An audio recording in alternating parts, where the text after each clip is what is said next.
Dummy नाम यानी लोजपा के नाम तो जरूर होगा, लेकिन कैंडिडेट वो बीजेपी के होने वाले हैं। तो बीजेपी के जितने भी वोटर्स हैं वो डेफिनेटली लोजपा को वोट करने वाले हैं।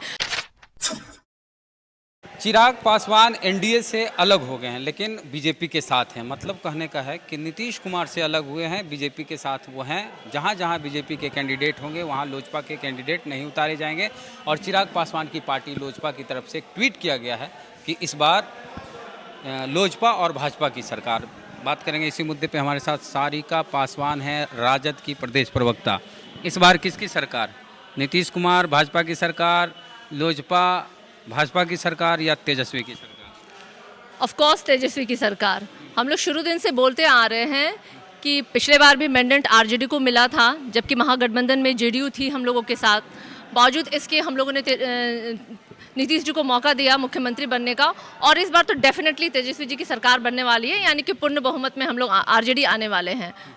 बिल्कुल। चिराग जिस तरह से नीतीश से खफा हैं और नीतीश कुमार के उम्मीदवारों के खिलाफ अपने उम्मीदवार उतारेंगे, क्या लगता है कि बीजेपी का प्लान है या चिराग खुद ऐसा निर्णय लिया? चिराग पासवान ने इलेक्शन के ठीक 2 या 3 नॉमिनेशन के 2 या 3 दिन पहले उन्होंने ये घोषणा की कि वो पूरे की पूरे 143 या 2 सीट्स पे वो लड़ने वाले हैं।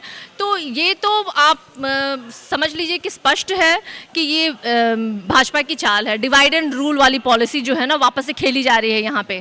पहले तो अभी तक भाजपा ऐसे प्रिटेंड कर रहे थे कि जेडीयू बीजेपी एंड लोजपा साथ खेल रहे हैं, और एन वक्त पे उन लोगों ने एक अलग ही पॉलिसी अप्लाई कर ली कि आज लोजपा अलग 142 सीट्स पे लड़ने वाली है। अब यस 43 सीट्स पे लड़ने वाली है। लेकिन सोचने वाली बात ये है कि क्या लोजपा के पास उतने प्रत्याशी भी हैं क्या कि वो उतारेंगे उन सीटों पे? मुझे तो लगता है बिल्कुल नहीं। ये कहीं ना कहीं एक डमी नाम यानी लोजपा के नाम तो जरूर होगा, लेकिन कैंडिडेट वो बीजेपी के होने वाले हैं। टिकट लोजपा का, कैंडिडेट भाजपा? बिल्कुल बिल्कुल यही होने वाला है। इस तरह से देखें तो 243 पर भाजपा चुनाव लड़ रही है। ऑफ कोर्स यस, आप देख लिए अगर वो तकरीबन 100 सीटों पे अगर जेडीयू के साथ लड़ रहे हैं और 120 या 23 अगर उनके भी होंगे, बीजेपी के कैंडिडेट्स अगर लोजपा की तरफ से खड़े हो, तो पूरी 243 सीट्स पे बीजेपी लड़ रही है। ये बात तो नीतीश जी के लिए सोचना चाहिए। आज तो वो बुरी तरीके से फंस गए हैं। आज मुझे लगता है उनकी स्थिति वही होगी, वो निगलने और उगलने वाली कहावत आपने सुनी होगी। आज नीतीश जी की स्थिति बिल्कुल वही है। वो अच्छा, जैसा आपने कहा कि बीजेपी के उम्मीदवार होंगे टिकट लोजपा का, तो बीजेपी के अगर उम्मीदवार होंगे तो बीजेपी के कार्यकर्ता तो उसी को वोट करेंगे जिसको लोजपा वाले टिकट देंगे, चिराग पासवान। देखिए, जो कैंडिडेट्स और खड़े हो रहे हैं वो लोगों को भी बहुत अच्छे से पता है। ये अब जनता से भी छुपी बात नहीं है। भले ही लोजपा का नाम होगा, लेकिन कैंडिडेट जो होंगे वो बीजेपी के होंगे, और जो वोटर्स हैं उनको भी ये बखूबी पता है कि ये कैंडिडेट बीजेपी के हैं। तो बीजेपी के जितने भी वोटर्स हैं वो डेफिनेटली लोजपा को वोट करने वाले हैं। तो अब जेडीयू और बीजेपी के गठबंधन का कोई मतलब ही नहीं रह जाता है। यानी नीतीश कुमार अकेले चुनाव लड़ रहे हैं? डेफिनेटली नीतीश कुमार अकेले, जो उन्होंने एक धोखा करने का काम किया, आज उनको बहुत अच्छा वाला धोखा झेलने को मिल रहा है। इसके बाद क्या होगा? चिराग पासवान को फिर बीजेपी धोखा देगी, क्योंकि ज्यादातर कैंडिडेट चिराग के जो होंगे वो बीजेपी के होंगे, तो पार्टी आराम से बीजेपी तोड़ लेगी, चिराग की पार्टी भी। इसकी भी संभावना बहुत है, बिल्कुल है। इसीलिए तो देखिए, अगर ऐसा होता है कि धोखा देने वाली बात नहीं होती तो वो लोग तीनों एक पार्टी में थे, तीनों का गठबंधन था ही। वो चाहते तो तीनों गठबंधन में लड़ सकते थे, लेकिन कहीं ना कहीं मैंने पहले ही बोला कि डिवाइड एंड रूल वाली पॉलिसी बीजेपी अप्लाई कर रही है। तो कल को हो सकता है कि अगर अभी तो उन्होंने एक ट्रायल बेस पे दे दिया है कि अगर लोजपा के नाम पर अगर प्रत्याशी हमारे जीत कर आते हैं तब हम उस टाइम में मोल भाव वाला विधि अपनाएंगे। अगर नहीं आते हैं तो भी अब एक साइड तो उनका सुरक्षित है, जेडीयू के साथ तो वो सेफ है, वो प्ले कर रहे हैं सेफ। अगर वो हो गया देन गुड, वो हो गया देन गुड। मींस कहीं ना कहीं वो अपने आप को सेफ। हमारा सवाल ये था कि चिराग पासवान की पार्टी से जो 143 में ज़्यादातर जीत गए, बीजेपी के कैंडिडेट लोजपा के टिकट से जीत गए, तो क्या बीजेपी तोड़ लेगी लोजपा को?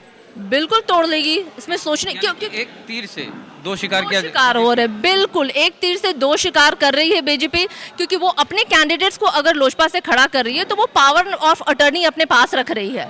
कल को जब उनके प्रत्याशी जीतते हैं तो डेफिनेटली वो उनको तोड़ करके वापस मिलाएंगे और एक पूर्ण बहुमत की स्थिति में आ जाएंगे। अगर लोजपा उतनी सीट जीतने में एक ओबीसी और एक दलित, चिराग दलित, नीतीश कुमार ओबीसी, दोनों को डैमेज करने के लिए बीजेपी इस तरह का खेल खेल।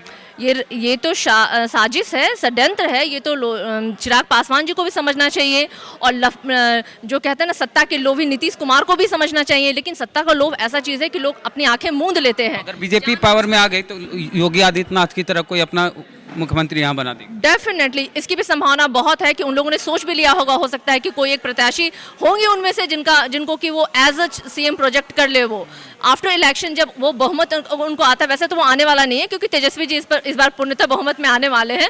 लेकिन अगर आप कयास लगा रहे हैं तो उन कयासों पे मैं भी एक कयास आपको बता दे रही हूँ। अगर इस तरह की संभावनाएं बनती हैं तो हो सकता है कि ये सारी चीज़ें नीतीश जी को झेलना पड़ जाए। बीजेपी जरूर है कि तोड़ एंड जोड़, जो खरीद एंड फरोख्त का जो बीजेपी का हमेशा शुरू से एक फंडा रहा है, वो उसी फॉर्मूला पे काम करते हैं। आप हर जगह देख लीजिए, कोशिश तो उन्होंने राजस्थान में भी, एमपी में तो कर ही दिया उन्होंने, कोशिश उन्होंने राजस्थान में भी की लेकिन नाकामयाब रहे। तो वो कोशिश वो ज़रूर है कि बिहार में भी करने की कोशिश करेंगे। बिहार चुनाव से पहले इस तरह से एक तीर से दो शिकार करे बीजेपी। पहले नीतीश कुमार की पार्टी को खत्म करना, उसके बाद चिराग पासवान की पार्टी को तोड़ना, क्योंकि चिराग पासवान की पार्टी से जो भी उम्मीदवार होंगे, टिकट भले लोजपा का होगा लेकिन उम्मीदवार भाजपा के होंगे। तो इस तरह से लोजपा और जदयू के साथ बीजेपी धोखा करेगी और ऐसा इनका भी कहना है। आप क्या सोचते हैं? प्रतिक्रिया अपनी कमेंट बॉक्स में जरूर दें। चैनल को सब्सक्राइब नहीं किया तो कर लीजिए। फेसबुक पे ये वीडियो देख रहे हैं तो खींच लीजिए, शेयर कर लीजिए और पेज को लाइक फॉलो कर लीजिए। चलते हैं। जय भीम, जय भारत।